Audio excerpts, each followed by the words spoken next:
SmartArt is diagram art. It replaces the old diagram gallery in earlier versions of Word.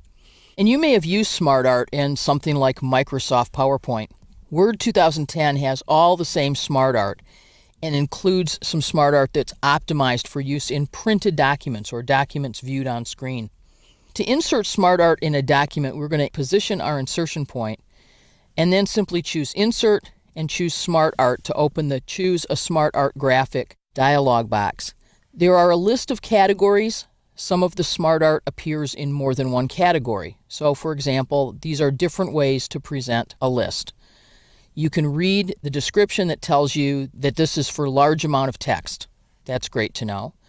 Or this description that says several groups of information with large amounts of level 2 text. In other words, the text that would be a subheading. A good choice for bulleted lists. Or, for example, a vertical chevron list. So we start with lists. The all category then lets us see processes. Step 1, Step 2, Step 3. Cycle, things that repeat. Hierarchy, organization charts, for example, are hierarchical charts. Relationship charts, which can include hierarchical charts, but also have some basic relationships, things coming together, things going apart. Matrix diagrams, pyramids, an entire gallery of picture SmartArt, which we'll be using. We also have some categories that let you simply see part of that list if you prefer. So I'm going to insert a continuous block process and click OK. Notice that the colors aren't the colors that were in the dialog box because these colors, of course, come from our theme. And I can size this by sizing the entire frame. Very easy.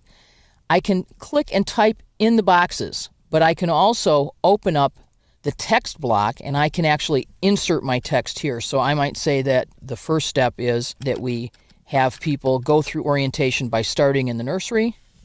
Then we move them to the orchard. Then we ideally have them spend some time in the warehouse, in retail, and then finally they meet with their supervisor for their current job assignment. So here's how we're going to orient people to their work at Two Trees Olive Oil. I can click the X and close it, and I have this nice piece of SmartArt. Looks a little flat.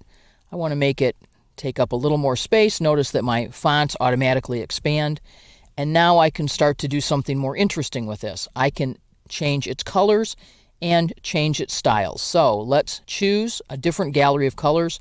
If you're going to talk about this document when you hand it out, it's helpful to have 5 different colors here: red, green, purple, teal, and orange. If I'm going to talk about it and I hand out something that's all blue, then I can say, well, the first blue box, the second. So you might want to think about doing something a little more colorful for a discussion document. And then the styles are combinations of effects. The same kind of styles that we've been using for text and for pictures, we're using here. This tells me the best matches for my document based on other effects that are being used in the document. Kind of like that. Oh, and that shiny button has my attention. There are other effects that are probably interesting, but I'm going to take Word's choice of the intense best match for my document. So here's a nice looking piece of art that I can use to describe a process of orientation, of onboarding for an employee in a way that would be far better than 5 paragraphs. Or, this isn't to say I don't also include the text, but this is a graphic that allows my reader to really get some meaning out of the headings and the descriptions of these steps that we're going to take an employee through. If I want to change this SmartArt, it's very easy. I can select the entire SmartArt and choose a different layout. So, for example, I'm going to present this as a segmented process. Also valid. I'm going to choose to present this as a stepped process. That also works. So I will get similar choices here when I swap out one SmartArt layout for another. Now I could conceivably choose a layout that doesn't actually fit my text. For example, if we imagine that we're going to grind somebody through our process and it's a set of gears, I have 5 steps, but this gear diagram can hold no more than 3 items. So the ones that are left over are here with red X's, and they will not be part of this particular diagram. So let me go back and choose something that does support what it is I want to do. And here we have a flow chart, a circle chart, and so on. So all of this SmartArt is good looking art that allows you to create document illustrations based on your own information that are really, really clear and interesting. I can also include pictures. I can choose to go back to more layouts and choose a picture layout. That's one way to do it. So I might choose, for example, this vertical picture list. That will look like this. Or I could choose tiled pictures or picture accent blocks. I'm going to choose this vertical picture list and say OK. And when I do, notice that I have here my 5 blocks, and each of these has a picture. I can click here or here, simply double click, and I'll be asked to insert a picture. Now this is the nursery, and the nursery is where we grow our trees. So I'm going to choose this tree, and I'll get some part of the tree here. It will look like a tree, which is good because I'm going to use a similar picture for my orchard. Double click, and it takes a moment to load this picture. And I have a picture that I would use for retail, for example, and so on. This is a really good combination to use this text with a picture when you have different specific locations, or when you're introducing our 5 new employees or our 5 new initiatives that I actually have really good pictures to illustrate each one of them. Now, if I already have pictures in my document, I can convert those pictures to SmartArt. I want to give you one caveat. When I drop images in a document, I simply go Insert Picture. By default, those pictures are inserted in line with the text.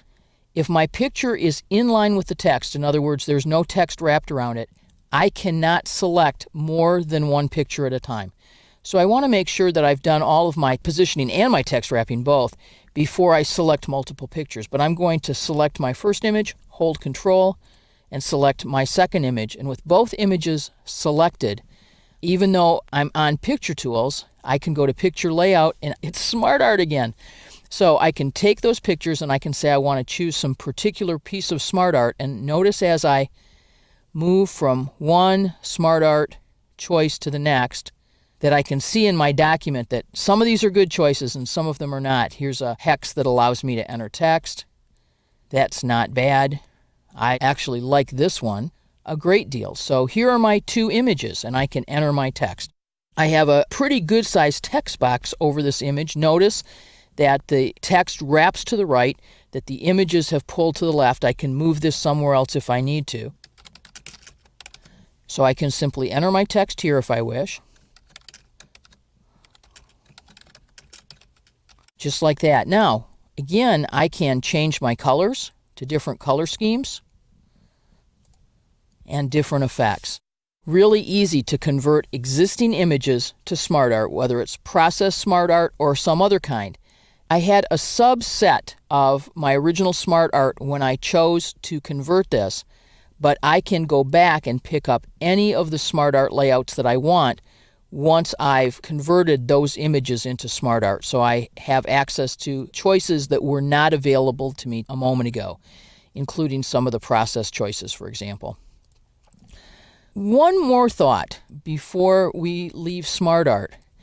We converted 2 pieces of art to SmartArt here. We inserted our own SmartArt, but if we have a picture, for example, I'm going to simply insert a picture that we have of our tree, and it'll be pretty big, and I'll change its size so that it's a little smaller. I don't have to have multiple pieces of art in order to convert them to SmartArt. So as well as all of the styles that I have available for me for my art here, another style that would actually also apply text, like a caption, would be to choose a SmartArt style for this one single image, so that I could then apply whatever title I wanted here with my image. So don't be afraid to turn one single piece of art to SmartArt. All of the Office 2010 SmartArt is pretty interesting, all of these different layouts. I'm very intrigued by the use of these picture tools to be able to illustrate my document, either to reformat existing art or to add new images to be able to explain concepts and illustrate with single images, important items in my document, almost like headings. Remember that many of these were created exactly for the purpose that we've used them for here, to illustrate a Word document. And so don't be afraid to use SmartArt when you want to illustrate processes, lists, or relationships between elements. They're a great tool and they catch your reader's attention.